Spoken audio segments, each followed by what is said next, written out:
बिस्मिल्लाहिर्रहमानिर्रहीम। भाई, मैं समझ सकती हूँ। प्लीज़ थोड़ी देर और बर्दाश्त कर लें, प्लीज़ मेरी खातिर। Okay, no problem. मुजम्मल ने एक जेंटलमैन की तरह जवाब दिया और चल दिया। भाई, चाय की तलब हो रही होगी ना? मुजम्मल के चेहरे पर मुस्कुराहट बिखर गई बाज़ला की बात सुनकर। भाई, रस्में शुरू होने वाली हैं, जल्द आ जाइएगा। बाज़ला ने पीछे से आवाज़ लगाई। कॉल कर लेना। मुजम्मल ने चलते चलते बाज़ला को देखे बगैर कहा। वो अपना मोबाइल कोट की पॉकेट से निकाल कर देखने लगा, जिस पर काफ़ी सारी मिस कॉल्स थी, जिनमें से 3 बाज़ला के नंबर से भी आई थी। मुजम्मल का मोबाइल साइलेंट मोड पर था। मुजम्मल शादी हाल के बाहर खड़ा अपने दोनों हाथ अपनी पैंट की जेबों में डाले हुए इर्द गिर्द का जायज़ा ले रहा था। जीटी रोड की दूसरी जानिब उसे मेन सड़क से अंदर जाती हुई एक छोटी सड़क पर एक छोटी सी मस्जिद नज़र आ गई। मुजम्मल ने अपनी वाइट मर्सिडीज़ की तरफ देखा, जो कि दुल्हन की तरह सजी हुई थी। उसने पैंट की जेब से हाथ निकालकर अपने कोट की पॉकेट में डाला। उससे याद आया, चाबी तो उसने बाज़ला को दे दी है। कुछ देर सोचने के बाद मुजम्मल ने पैदल ही जीटी रोड क्रॉस किया और सड़क की दूसरी तरफ पहुंच गया। शादी हाल के बैरूनी दरवाजे से आगे जहां मुजम्मल खड़ा था, अब उसी जगह माहम खड़ी थी। सड़क की दूसरी तरफ मेन जीटी रोड पर सिर्फ सिरामिक्स की बंद पड़ी फैक्ट्री और मीम गर्ल्स हाई स्कूल था। Meme girls high school. Muzammil ने साइन बोर्ड पर लिखे हुए अल्फाज मुंह में हैरत से दोहराए। फैक्ट्री और स्कूल के दरमियान जीटी रोड से एक छोटी सड़क महराज के गांव तक जा रही थी। उसी सड़क पर फैक्ट्री की मस्जिद थी, जिसका एक दरवाज़ा फैक्ट्री के अहाते की तरफ खुलता था। उस दरवाजे पर एक जंग ज़दा ताला पड़ा हुआ था। दूसरा दरवाज़ा छोटी सड़क की तरफ था। मस्जिद के उसी दरवाजे के सामने और स्कूल के पीछे एक मखरूती छतों वाला 2 मंजिला मकान था, जिसके दरवाजे और खिड़कियां पुराने तर्ज की थीं। खिड़कियों पर पीछे लोहे की सलाखें और आगे लकड़ी के तख्ते थे। मस्जिद के उसी दरवाजे के साथ आकिल दुआखाना और इसके साथ हकीम आकिल अंसारी का घर। फैक्ट्री के पीछे 8-10 घर और भी थे। इसके बरक्स जिस तरफ मिलन शादी हाल था, उस तरफ काफ़ी रौनक थी। शादी हाल के आजू बाजू बहुत सी दुकानें थीं। मुजम्मल मस्जिद के अंदर दाखिल हो गया। माहम वही खड़ी हुई उससे अंदर जाते हुए देख रही थी। तुम यहाँ क्या कर रही हो? इशाल ने एकदम से कहा। मैं यहाँ। हाँ, वो अंदर घुटन सी महसूस हो रही थी, इसलिए हवा खोरी के लिए यहाँ आ गई। माहम ने बतीसी निकालते हुए वजह बयान की। खाने से पेट भरता है, हवा से नहीं। चलो मेरे साथ और खाना खाओ, जल्दी करो, वरना शादी की रस्में शुरू हो जाएंगी। इशाल ने हुक्मी अंदाज में कहा। मुझे भूख नहीं, मेरे सर में भी दर्द है, माहम ने बोझल होकर जवाब दिया। वो इशाल से जान छुड़ाना चाहती थी। तुम ऐसा करो, अंदर जाओ, मैं दवाई खा कर आती हूँ, माहम ने अपने घर की तरफ जाते हुए कहा। इशाल ने उसकी कलाई पकड़ी और तशवीशी अंदाज में बोली, वाह जी वाह माहम चौधरी, ये सर ये सर दर्द वाले सिम्टम्स तो नहीं। अंदर की बात बताओ, अंदर की बात। तुम भी कमाल करती हो। तुम जाओ, मैं आती हूँ। माहम ने अपनी कलाई उल्फत से छुड़वाई और मोहब्बत से इशाल के रुखसार पर अपना दायां हाथ रखा। इशाल कुछ सोचते हुए हाल के अंदर चली गई और माहम अपने घर की तरफ। मुजम्मल ज़ोहर की नमाज से फ़ारग हुआ तो मस्जिद और गिरदुनवा का जायज़ा लेने लगा। उसने फैक्ट्री के हाथे में खुलने वाले दरवाजे को गौर से देखा, जिस पर ताला लगा हुआ है। साहिब, तुम क्या देख रहे हो? ये लो, चाय पियो। गुलाब खान ने चाय वाली ट्रे हाथ से बनी सफ़ पर रख दी और फिर से कहने लगा, तुम चाय पियो, मैं वज़ू करके आता है। मुजम्मल ने कुछ अजीब सी नज़रों से गुलाब को देखा, जो सिक्योरिटी गार्ड के यूनिफॉर्म में था। मुजम्मल ने चाय तब कपों में डाली जब गुलाब वज़ू करके लौटा। गुलाब ने मुजम्मल की तरफ देख कर कहा, साहिब, हम सामने वाले स्कूल का सिक्योरिटी गार्ड है। ये चाय हेडमास्टर महमूद साहब के घर से आया है। हमको मालूम है तुम बारात के साथ आया है। खाना खाते हुए हमने देखा था तुम्हें। गुलाब ने अच्छी खासी तफसील मुजम्मल को दे दी थी, जो चाय पीने के लिए काफ़ी थी। मुजम्मल ने चाय का पहला घूंट लिया। Very nice. ये तीसरा कप किसके लिए है? मुजम्मल ने चाय की तारीफ के साथ ट्रे में पड़े तीसरे कप के मुतल्लिक पूछ लिया।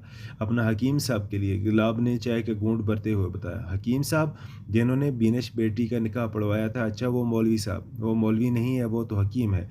इस मस्जिद का मौलवी तनख्वाह न मिलने की वजह से यहाँ से चला गया है। हकीम साहब जमात भी करवा देता है और निकाह भी पढ़वा देता है और पैसे भी नहीं लेता। गुलाब ने गुलाब ने चाय का कप ट्रे में रखते हुए अपनी बात पूरी की। ये फैक्ट्री क्यों बंद है? मुजम्मल ने चाय का आखिरी घूंट पीते हुए सवाल किया। सेठ का मरने के बाद उसके बच्चों ने फैक्ट्री चलाने के बजाय जायदाद की तकसीम पर झगड़ा शुरू कर दिया।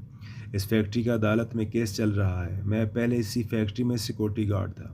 साहिब, अज़ान का वक्त हो गया, गुलाब ने उठते हुए कहा। फिर वो मस्जिद के अंदर चला गया और अज़ान पढ़ना शुरू कर दी। अज़ान के दौरान ही हकीम साहब मस्जिद में दाखिल हुए और मुजम्मल की तरफ देखा। टू पीस पहने हुए गोरी रंगत वाला एक नौजवान सफ़ पर बैठा था।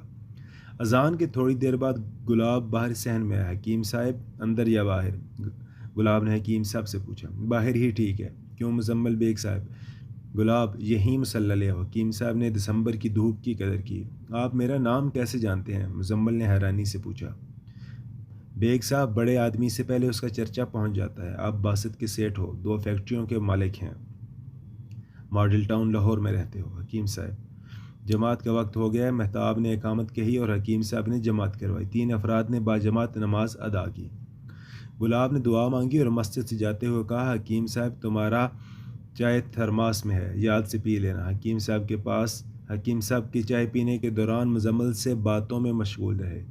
मुजम्मल ने बातों के दौरान अपना मोबाइल देखा जिस पर बाज़ला की काफ़ी सारी मिस कॉल्स थीं। मुझे इजाज़त दें। मुजम्मल ने हकीम साहब से इजाज़त ली और बाज़ला को रिंग बैक की। वो बात करते करते मस्जिद से निकला। जब वो मस्जिद की सीढ़ियाँ उतर रहा था उसकी नज़र सामने वाले घर के दूसरी मंजिल पर पड़ी। माहम चौधरी लोहे की सलाखों के पीछे खिड़की में खड़ी हुई उसे ही देख रही थी। दोनों की नज़रों ने लम्हों में सदियों का सफ़र तय कर लिया था। माहम खिड़की से पीछे हट गई और मुजम्मल शादी हाल की तरफ बढ़ गया।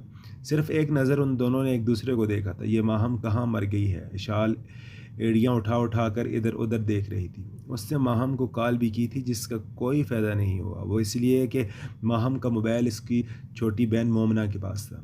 दुल्हन की सहेलियों ने बासत का घुटना एक चुनरी से बांधा हुआ था। सब रस्मों में सितारा और शमाइल पेश पेश थी। मुजम्मल हाल में दाखिल हुआ। बाज़ला ने देखा तो वह मुजम्मल की तरफ लपकी। मुजम्मल भाई, ये रस्में तो हमें कंगाल कर देंगी। बाज़ला ने जल्दी से अपना दुखड़ा सुनाया। इनकी लीडर कौन है? मुजम्मल ने बाज़ला के कान में हौले से पूछा। बाज़ला ने शमाइल की तरफ इशारा करते हुए बताया, जिसने रेड चोली पहनी है और सर पर जूड़ा बनाया हुआ है। कमीनों, दूध पिलाई की तरह 10 पर ही राजी मत हो जाना, इस बार पूरे 20,000 लेने हैं।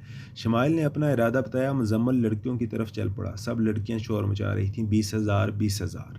मुजम्मल ने हौले से चलते चलते शमाइल के कान के पास आकर कहा, हुस्न की मलका रुपए मांगते हुए अच्छी नहीं लगती। शमाइल ने सुना तो उसका चेहरा सुर्ख गुलाब की तरह खुशी से लाल हो गया। तारीफ का जादू सर चढ़ कर बोला। शमाइल को बार बार मुजम्मल के अल्फाज सुनाई दे रहे थे। तारीफ़ी जुमले ने चेहरे पर तो असर किया ही था, साथ साथ शमाइल की ज़ुबान भी बंद कर दी थी। अब उसकी आंखें मुजम्मल पर ही मरकूज़ थीं और वो ज़ुबान का काम आंखों ही से ले रही थी। ये बिल्कुल ऐसा ही था जैसे मैदान जंग में दुश्मन फ़ौज की रानी को कत्ल कर दिया जाए। अब मुजम्मल बासत के पास खड़ा था और उसने सब लड़कियों की तरफ एक नज़र डाली, फिर मुस्कुराते हुए कहने लगा, देखें जी, जिस तरह खुशबू की जगह बदबू नहीं ले सकती, अखलाक की जगह बद अखलाकी नहीं हो सकती, बिल्कुल इसी तरह मोहब्बत की जगह दौलत कभी नहीं ले सकती। आप लोगों ने बासत को मोहब्बत से ख़रीद लिया है। उसकी बारात को आप लोगों ने इतना प्यार दिया है कि इस बारात के साथ आया हुआ हर फ़र्द इस उल्फत को सारी ज़िंदगी याद रखेगा। आपके खुलूस, आपकी मोहब्बत और मेहमान नवाजी की कीमत तो अदा नहीं की जा सकती।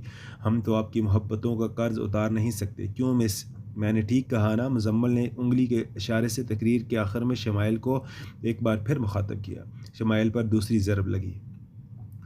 रानी के गुरूर को तारीफ़ की तलवार ने ख़यालों की वादी में हमेशा हमेशा के लिए मौत की नींद सुला दिया था। जी जी, आप सुर्ख चोली वाले। मुजम्मल ने मुबालगा भी दूर कर दिया। माहम भी हाल में दबे पाँव आन पहुंची। वो आकर अशाल की बगल में खड़ी हो गई थी। शमाइल गुमसुम आगे बढ़ी और अपनी सहेलियों को पीछे हटाते हुए बासत के कदमों के पास बैठी। फिर वो चुनरी खोल कर खड़ी हो गई। शमाइल ने वो चुनरी मुजम्मल को ऐसे पेश की थी जैसे हथियार डाले जाते हैं। चुनरी देते हुए शमाइल ने जानबूझकर मुजम्मल के हाथों को मस किया। दोनों के हाथों के ऊपर चुनरी थी, इसलिए किसी को देखने का तो सवाल ही पैदा नहीं होता था। अलबत्ता शमाइल का ये यू टर्न सब ने देखा भी और नोट भी किया। उल्लू की पट्टी सितारा ने दांत पीसते हुए मुंह में कहा, शिदाइन न हो तो। एक कोने से दुल्हन की सहेली बोली। अशाल ने सीन से नज़र हटाई तो अपनी बगल में माहम को पाया। उसने सारी कहानी पर तबसरा करने के बजाय खाली उसी सीन पर अपनी राय दी। तेरी होने वाली नंद को तो मेरे रिलेटिव ने क्लीन बोल्ड कर दिया है। अशाल के पूरे जुमले में सिर्फ माहम को तेरी होने वाली नंद याद रहा। माहम मोहब्बत की महराज का रास्ता छोड़कर महराज के गांव की तरफ जाने वाले रास्ते पर खड़ी थी, जिसकी मंजिल शमाइल का बड़ा भाई चौधरी शमून था। रुखसती का वक्त आन पहुंचा। बीनश ने खुशी के साथ बासत के हक में फ़ैसला दिया था। अब वो अपने पिया के घर जा रही थी। इस दौरान मगरिब की नमाज के वक्त हो गया। मुजम्मल ने बाज़ला को बताया कि वो हाल ही में नमाज वाली जगह पर नमाज पढ़ कर आता है। जब वो नमाज पढ़ कर लौट रहा था, उसी लम्हे माहम अपनी सहेली इशाल की कलाई थामे वाशरूम से लौट रही थी।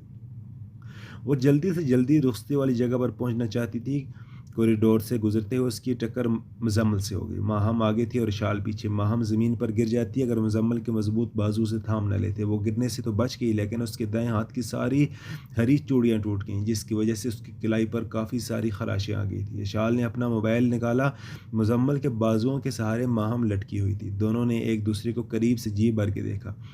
इशाल उन दोनों को कैमरे की आंख से देख रही थी। चंद मिनट के बाद इशाल ही बोली, मुजम्मल थैंक्स, दरअसल गलती हमारी थी। तुम कौन हो?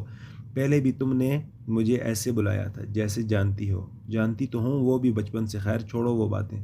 मैं शाल अंसारी, ये मेरी दोस्त माहम चौधरी। माहम को शाल की बातें सुनकर होश आया कि वो तो मुजम्मल की बाहों में है। उसने जल्दी से अपनी हरी फिराक और चूड़ीदार पजामा दुरुस्त किया और शर्माते हुए आगे की तरफ बढ़ गई। मुजम्मल ने आगे बढ़ती हुई माहम को दूर तक जाते हुए देखा। उसके बाद मुजम्मल ने टूटी हुई चूड़ियों के टुकड़े उठाए, उन्हें रुमाल में रखा और चल दिया।